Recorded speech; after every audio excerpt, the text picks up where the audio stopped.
الحمد لله نحمده ونستعينه ونستغفره ونؤمن به ونتوكل عليه ونعوذ بالله من شرور أنفسنا ومن سيئات أعمالنا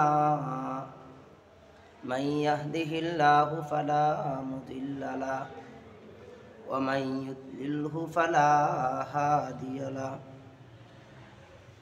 ونشهد أن لا إله إلا الله وحده لا شريك له ونشهد أن محمدا عبده ورسوله أرسله بالحق بشيرا ونذيرا وداعيا إلى الله بإذنه وسراجا منيرا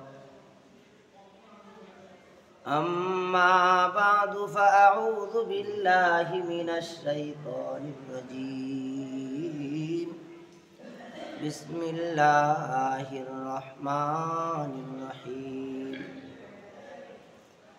وإذا بشر أحدهم بالأنثى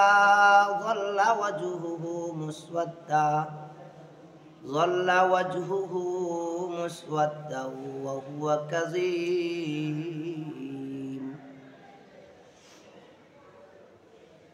يتوارى من القوم من سوء ما بشر به أيمسكه على هون أم يدسه في التراب ألا ساء ما يحكمون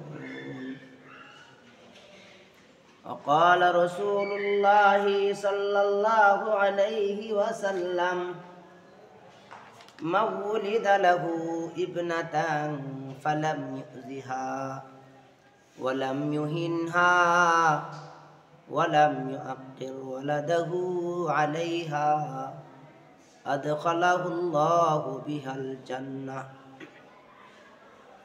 أو كما قال عليه الصلاة والسلام সবাই দুরূদ শরীফ পড়ি اللهم صل على محمد وعلى آل محمد كما صليت على إبراهيم وعلى آل إبراهيم إنك حميد مجيد اللهم بارك على محمد وعلى آل محمد كما باركت على إبراهيم وعلى آل إبراهيم إنك حميد مجيد الحمد لله আল্লাহ তাআলার দরবারে অসংখ্য গণিত শুকর আদায় করছি যে মালিক আমাদেরকে দয়া মায়া করে আল্লাহ তাআলার ইবাদতের উদ্দেশ্যে দুনিয়াবি চাই ঝামেলা থেকে ফারেক করে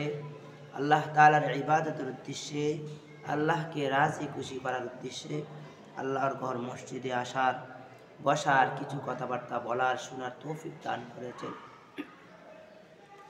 অন্তর থেকে শুকরিয়া আদায় করি বলে আলহামদুলিল্লাহ আমি আপনাদের সম্মুখে মহাগ্রন্থ আল কোরআনের সূরাতুন নাহলের ৫৮ নং আয়াত তেলাওয়াত করেছি এবং রাসূল করিম সাল্লাল্লাহু আলাইহি ওয়াসাল্লামের জবান থেকে একখানা হাদিস পাঠ করেছি আশা রাখবো এই আয়াত এবং হাদিসকে সামনে রেখে কিছু কথা বলার ওমা তৌফিক ইল্লা বিল্লাহ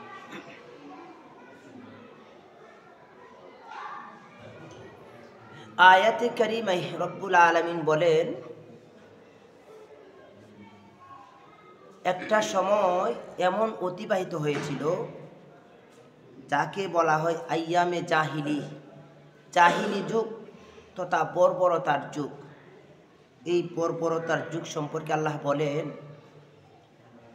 একটা সময় এমন ছিল যেই সময় মানুষ কন্যাকে ভোগের বস্তু মনে করত শুধু তাদেরকে ভোগই করবে তাদের মান সম্মান বলতে কিছুই ছিল না।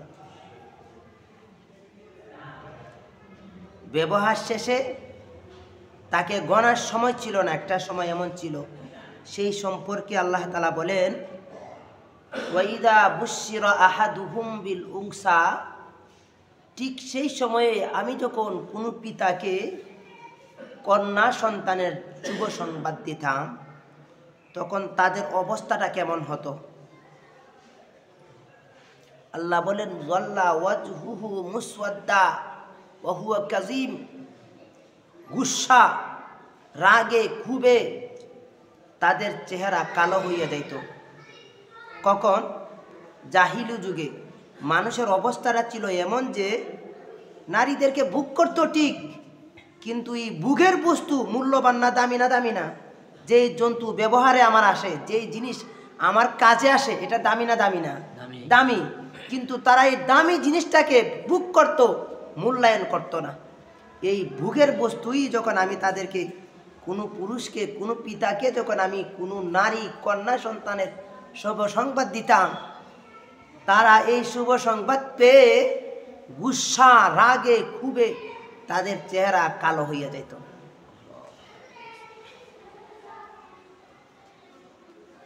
অতঃপর কি হতো আল্লাহ বলেন, ইয়াতাওয়ারা মিনাল কওমি মিন সুই মা বুশিরা বি, তারা সমাজ থেকে তাদের চেহারাকে আড়ালে রাখতো, লুকাইয়া রাখতো, মানুষকে তাদের চেহারা দেখাইতে চাইতো না। কি হইলে, আপনারা কি আমার কথা শুনেন না নাকি? কথাগুলি একটু শুনবেন, তাহলে কাজে লাগবে। কি হইলে তাদের চেহারা লুকাইতো? কন্যা সন্তান জন্মগ্রহণ করলে, কন্যা হইলে তাদের চেহারা কি সমাজ থেকে কি করতেন? লুকাইয়া রাখতেন, মানুষের সাথে সামনে আসতেন না। যদি জিজ্ঞাসা করে কেউ তোমার কি হয়েছে, বলতে হবে আমার কন্যা হয়েছে। এই ভয়ে চেহারাকে কি করতেন? সমাজ থেকে লুকাইয়া রাখতেন। কেন? কন্যা হওয়ার কারণে। অতঃপর তারা কি করতেন আল্লাহ বলেন, আয়ুমসিকুহু আলা হুনিন আম ইয়াদুসুহু ফিত তুরাব, তারা এই অবস্থায় দুইটা চিন্তার একটা চিন্তা গ্রহণ করতেন, দুইটা বিষয়ের একটা বিষয়কে গ্রহণ করতেন। এক, অপমানের সাথে লাঞ্ছনার সাথে এই মেয়েকে রেখে দিয়ে নিজেকে অপমানের সাথে জীবনযাপন করবে, অথবা জীবন্ত কন্যাকে দাফন করে বুক ফুলিয়ে সমাজে চলাফেরা করবে। সিদ্ধান্ত কটা নিত? দুইটার একটা। কয়টার একটা? দুইটার একটা। হয়তো তাদের কন্যাকে জীবন্ত রেখে নিজেকে অপমানের সাথে, লাঞ্ছনার সাথে, বেইজ্জতির সাথে সমাজে জীবনযাপন করবে, কন্যা সন্তানকে রেখে দিয়ে, মানে রেখে দিলে তার ইজ্জত সম্মান যা আছে সব চলে যাবে, এই অবস্থায় সে জীবনযাপন করবে। অথবা দ্বিতীয় আরেকটা সুরত তাদের কাছে থাকবে, তা হলো নিজের কন্যাকে জীবন্ত মাটিতে পুঁতে দিয়ে বুক ফুলিয়ে সমাজে জীবনযাপন করবে। তারা এই দুইটার একটা সিদ্ধান্তকে গ্রহণ করতেন। আল্লাহ বলেন তারা কোনটা গ্রহণ করতেন?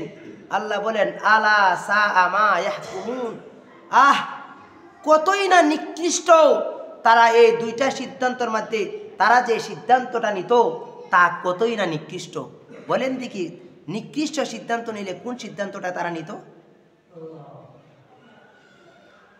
অপমানের সাথে, যন্ত্রণার সাথে মেয়েকে রেখে দেওয়া, নাকি জীবন্ত কন্যাকে ফুটে রাখা?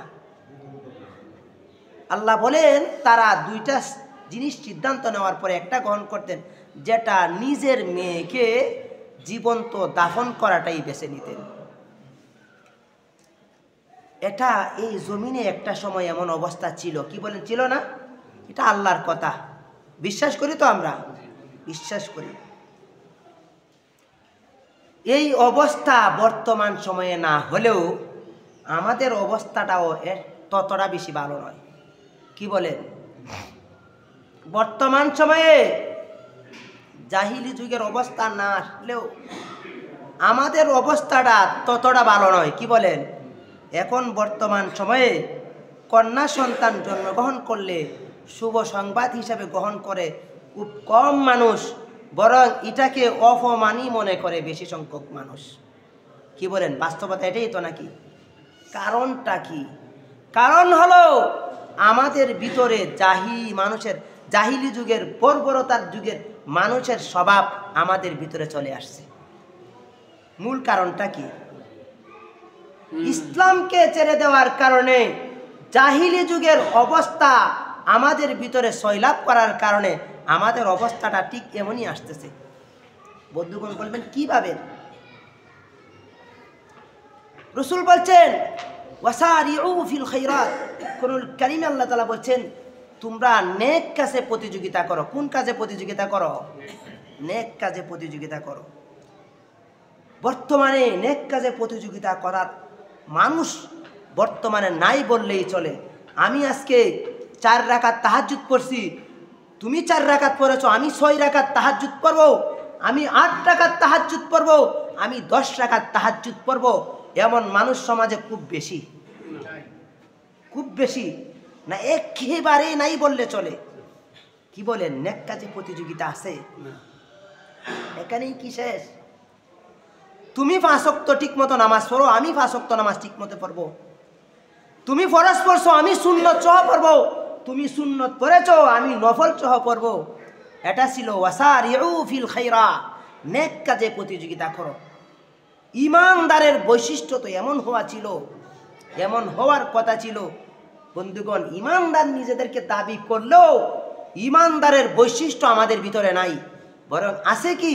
জাহিলি যুগের মানুষের বৈশিষ্ট্য আমাদের মধ্যে আছে। বর্তমান বাজারে জিনা একেবারে সহজ, জিনা একেবারেই সহজ, একেবারেই সহজ। বিবাহ একেবারেই কঠিন, একেবারেই কঠিন। যেই কারণে বিবাহ করাটাও কষ্টকর হয়ে গেছে। বিবাহর পরবর্তী জীবন শান্তিতে অতিবাহিত করা এটাও আরো বেশি কষ্টকর হয়ে গেছে। কেন? জাহিলি যুগের পথা আমাদের ভিতরে আসার কারণে। বর্তমান সময়ে এভেলেবেল দেখা যায়, একটা মেয়ে বিয়ে দিতে গেলে যৌতুক দিতে হয়। যৌতুক চাই না এমন বর্তমানে আবার নতুন নিয়ম বাইর হয়েছে, না চাইলে আরো বেশি দেওয়া লাগে। না চাইলে কি লাগে? আরো বেশি লাগে। কোন ইসলাম? কোন ইসলাম? আম্মাজান আয়েশা সিদ্দিকা রাদিয়াল্লাহু তাআলা থেকে বর্ণিত, রাসূল বলেছেন, আম্মাজান আয়েশা বলেন, নবীজি বলেছেন, ওই বিয়েটাই বরকতপূর্ণ যে বিয়েতে খরচ কম হয়। যে বিয়েতে কি হয়? খরচ কম হয়। এই বিয়ের মধ্যে আল্লাহ তাআলার রহমত নাজিল করেন।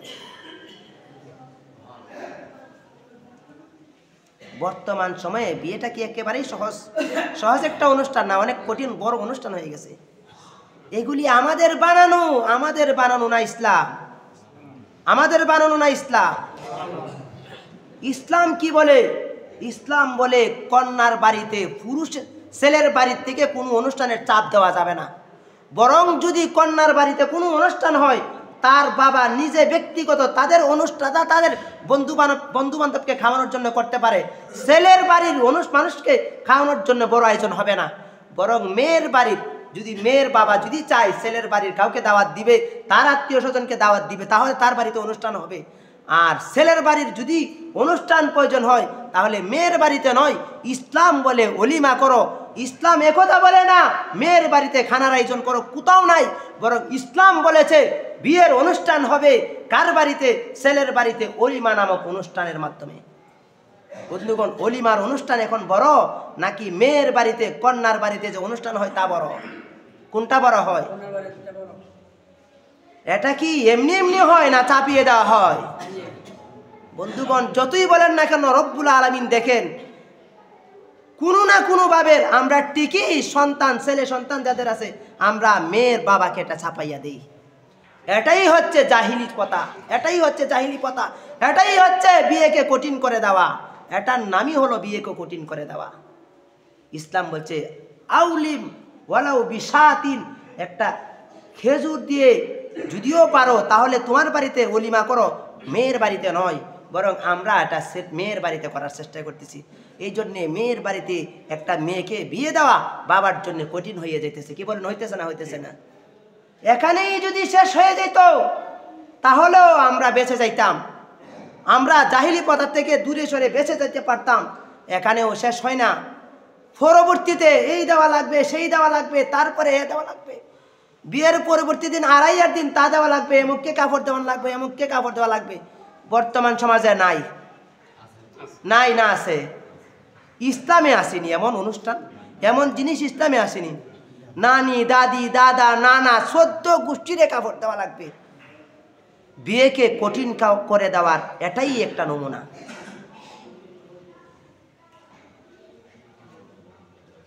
এখানেও যদি ক্লান্ত হইতো তাও শেষ হইয়া যাইতো না। না, এখানেও শেষ নয়। কদিন পরে ছেলের সন্তান হবে, এই বোঝা ছাপাইয়া দেওয়া মেয়ের বাড়িতে। সন্তান হয় কার? ছেলের, চাপিয়ে দেওয়া হয় মেয়ের বাড়িতে। ছাগল দিতে হবে, গরু দিতে হবে, বর্তমান সমাজে নাই, নাই। কুরবানির দিনে মেয়ের বাড়ির থেকে ছাগল ফাটাইতে হবে, গরু ফাটাইতে হবে, সমাজে নাই। কি কথা বলেন না? নাই না আছে? জুলুম নয়, জুলুম নয়, এগুলি জুলুম না, না এগুলি সুন্দর নিয়ম না জুলুম? সুন্দর রুসুমের নামে এক ধরনের জুলুমের সয়লাব বর্তমান সময়ে চলতেছে, যা জাহিলি যুগের স্বভাব চরিত্রের নমুনা। এই এমন বর্বরতা জাহিলি যুগে ছিল, যেই বর্বরতা আমরা করতেছি। ফলশ্রুতিতে কি হয়? এক মেয়ের বাবা দুর্বল, আরেক মেয়ের বাবা সবল।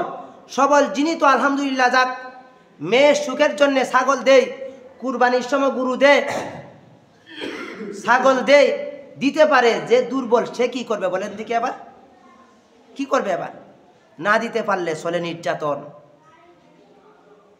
বিয়েতে ছিল শান্তির একটা নমুনা, আর বিয়ে করার পর হয়ে যায় সংসারের আগুন, আগুনের গুল্লার মতো, যেদিকে যায় সেদিকে আগুনের মতো চলতে থাকে।